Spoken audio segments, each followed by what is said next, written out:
meu povo! Estamos de volta com mais um vídeo neste canal, que tem vídeo dia sim, dia não. Por aqui nós falamos sobre os relacionamentos amorosos virtuais. Nosso foco é no Egito, mas paralelo a isso, falamos em outros temas, em outras áreas da vida. Lembrando que você pode participar aqui deste canal enviando o teu relato de vida, seja relato amoroso ou não, para um desses dois endereços aqui. Pode ficar tranquilo que ninguém vai saber a sua identidade. Por favor, não esquece de botar lá um texto que você está ciente que uma vez que o vídeo for lá, ele não será retirado, beleza? E aos novatos aqui, quem não fez a tarefinha de casa ainda, vai lá na página principal do canal, se inscreve, ativa o sininho das notificações, comente, curte, compartilhe, isso aí que vocês sabem como é que é o negócio, né? Bom, simbora para mais uma história. A gente vai para Palestina. Pois é, um destino meio inusitado aqui, né? Eu acho que eu lembro aqui, só tivemos um vídeo de relacionamento com o povo daqueles lados de lá, que eu lembro. Mas bora ver.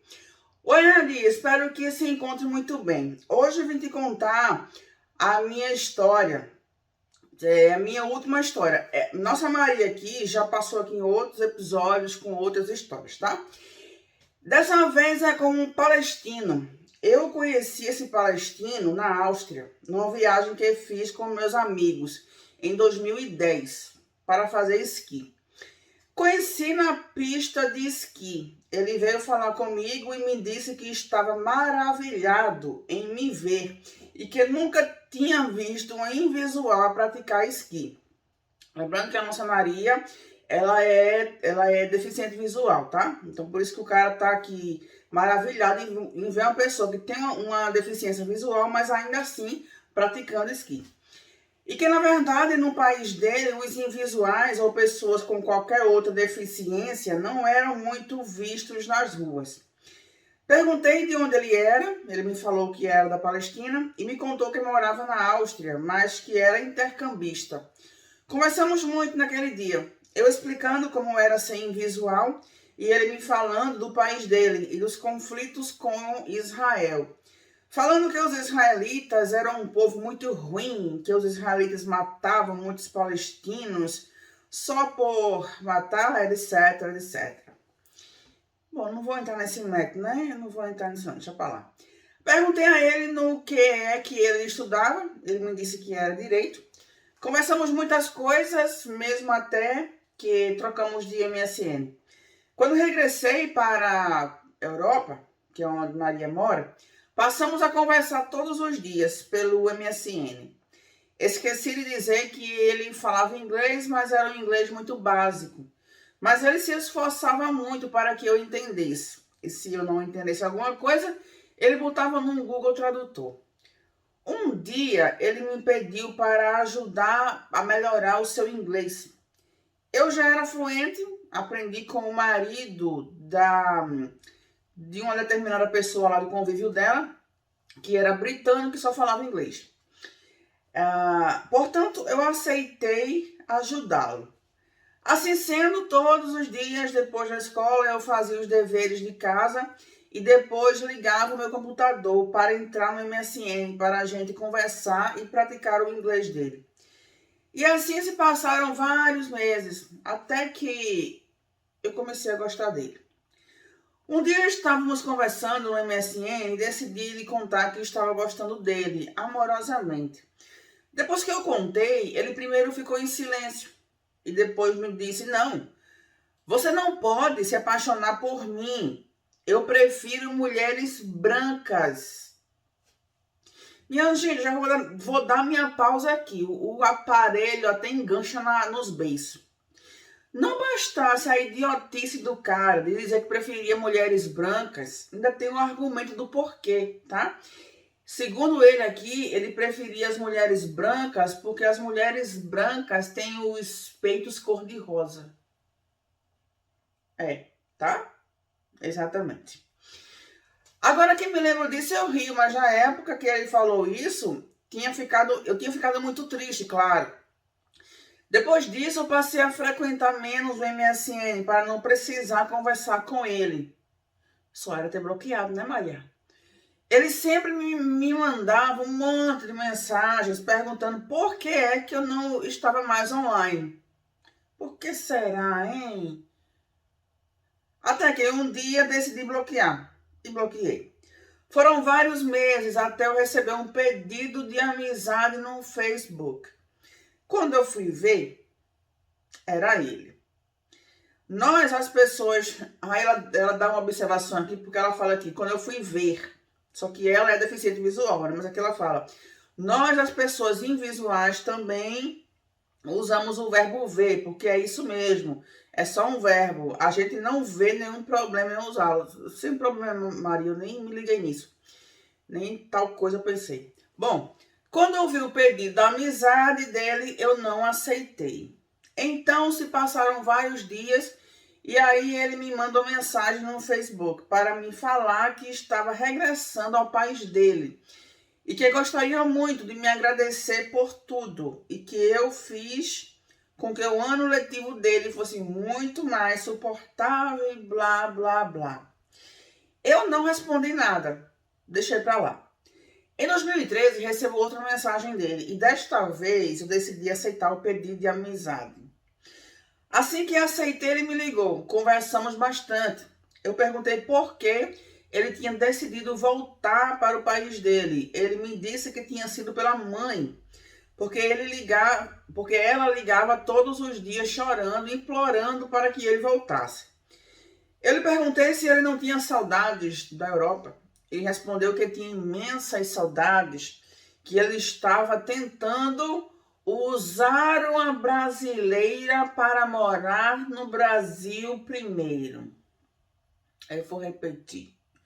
O palestino estava tentando usar uma brasileira para morar aqui no Brasil. Sair de lá da Palestina, tá? Para passar aqui no Brasil. Tá bom pra vocês? Depois que conseguisse a nacionalidade, ele viria para a Europa para ficarmos juntos. Então lhe perguntei, então você se cansou das brancas de peitos cor-de-rosa? Ele riu e me disse que naquela época ele tinha falado isso, ele era um doido, que ele também gostava de mim, mas que ele não queria assumir nenhum compromisso sério com ninguém, porque ele sabia que iria regressar ao país dele e que ele só tinha casos de uma noite com as meninas lá da Áustria. Portanto, não queria fazer o mesmo comigo, não queria brincar com meus sentimentos. Mas é mesmo? É sério? Tu não acreditou nisso não, né, Maria? Porque assim, isso aqui é a desculpa mais esfarrapada da face do planeta. Esse cara não prestava nem para reciclagem, né? Porque tem uns lixos reciclados que servem para alguma coisa. Nem para isso ele prestava, tá? Porque a forma como ele te tratou demonstrava que ele não valia nada. Ele dizia que pretendia ir para a Europa, mas estava usando a brasileira para vir para cá. E depois que usasse a brasileira, ia ficar contigo. Oi? Eu disse que agora era tarde. Mas minha filha, nem se fosse cedo. Nem se fosse cedo, daria tempo ainda. Eu disse que agora era tarde demais. Eu já estava com outro. Eu tinha ido só... Ou tinha sido só uma apaixonite de adolescente. E que já havia passado. Em 2015 aparece uma publicação dele que tinha se casado. Ele tinha me falado que estava gostando de uma moça também da Palestina. Mas ela era da faixa de Gaza. E que não podiam se ver muito porque era muita burocracia para eles poderem se visitar. Então lhe dei meus parabéns. Perguntei como é que eles conseguiram casar. Ele falou que tinha sido muito difícil, mas que tinha conseguido. Perguntei da brasileira e me falou que tinha contado uma mentira qualquer para explicar a razão de ter se casado. E ela havia acreditado. E, portanto, estava tudo bem. Perguntei se ele havia desistido de morar na Europa. Ele falou que não. E falou que estava de partida para o Brasil. Que a mulher brasileira havia mandado uma carta convite e que ele já tinha tudo pronto para ir para o Brasil. Também lhe perguntei se a mulher dele não se importava com isso. E ele me falou que não, porque era para o futuro deles. Ou se eu quisesse, ele se divorciaria dela para ficar comigo. Eu espero que Maria não tenha caído nessa conversa, né, Maria? Né? Se bem que sim, tá? Há homens desse mundo aí, das Arábias Orientes e afins, que eles são casados, que eles se envolvem com outras mulheres estrangeiras. A mulher dele lá nativa sabe disso, mas aceita, tá? Por quê? Porque de alguma forma esse segundo casamento vai ser rentável para a família, né? Então, assim, mulherada que tiver de conversinha com esses homens do mundo árabe, acorda para cuspir, minha filha. Acorda para cuspir, tá? Porque o buraco é do pré-sal para baixo. Muitas vezes, quando a gente conversava depois dele se casar, ele me contava os conflitos com a esposa. Como ela era violenta, meu Deus, coitado deste homem, sofredor na Palestina. Ela era violenta e que não me respeitava como marido. Falou o cara que a respeitava como esposa, né? E que ele xingava muito. Mas por que será que ela xingava, hein? Do nada? Será que ela era bipolar, doida, né? Porque não é sempre assim? A mulher é a doida do negócio? Eu lhe falei que não, e que a gente poderia continuar a ser amigo se ele quisesse, mas não queria mais nada com ele.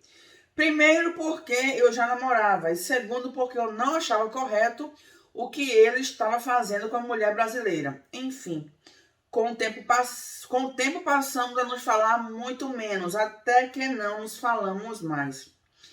Na minha última história, na minha última história que você leu, você explicou aos seus seguidores como é que te escrevo. Ah, tá, porque eu falei que como ela tinha deficiência visual, ela usava um dispositivo. Então ela tá me explicando aqui como é que funciona isso. Você disse que eu utilizo um dispositivo. Não é um dispositivo. Agora, por exemplo, estou lhe escrevendo através do celular. É um iPhone como todos os outros. Só que a Apple, graças a Deus, botou algo a mais para as pessoas com deficiência visual ou deficiência auditiva. E daqui aí ela explica como é que funciona esse dispositivo e afins. Ela está se explicando, porque sempre tem alguém que duvida de tudo, né, minha gente? Então ela está explicando aqui como é que ela, mesmo sendo deficiente visual, consegue se comunicar através daqui da internet, tá? Bom, Nadia e seguidores, quando tiverem tempo, assistam ao canal do Marcos Lima, que ele explica tudo como que é a vida de um cego. É isso, Nadia. Um grande beijo para você, tudo de bom. Vou continuar seguindo o seu canal, escutando as histórias. Obrigada pelos seus conselhos. Maria, beijão para ti. Obrigada por tu teres compartilhado a tua história aqui. Graças a Deus que tu não caiu na lábia deste palestino aqui. Embora tu tenha sofrido muito, né, com outras histórias. Mas, enfim, graças a Deus que no final das contas tudo deu certo. Tu estás aí vivendo tua vida com teus filhos, tá? E fica aqui mais uma vez o mesmo recado para as mulheres que estão se envolvendo com esses caras aí do mundo virtual. Abram os olhos, porque na maioria dos casos eles só estão usando vocês. Beleza? Simbora para os comentários, vejo vocês lá e no próximo vídeo. Tchau, tchau.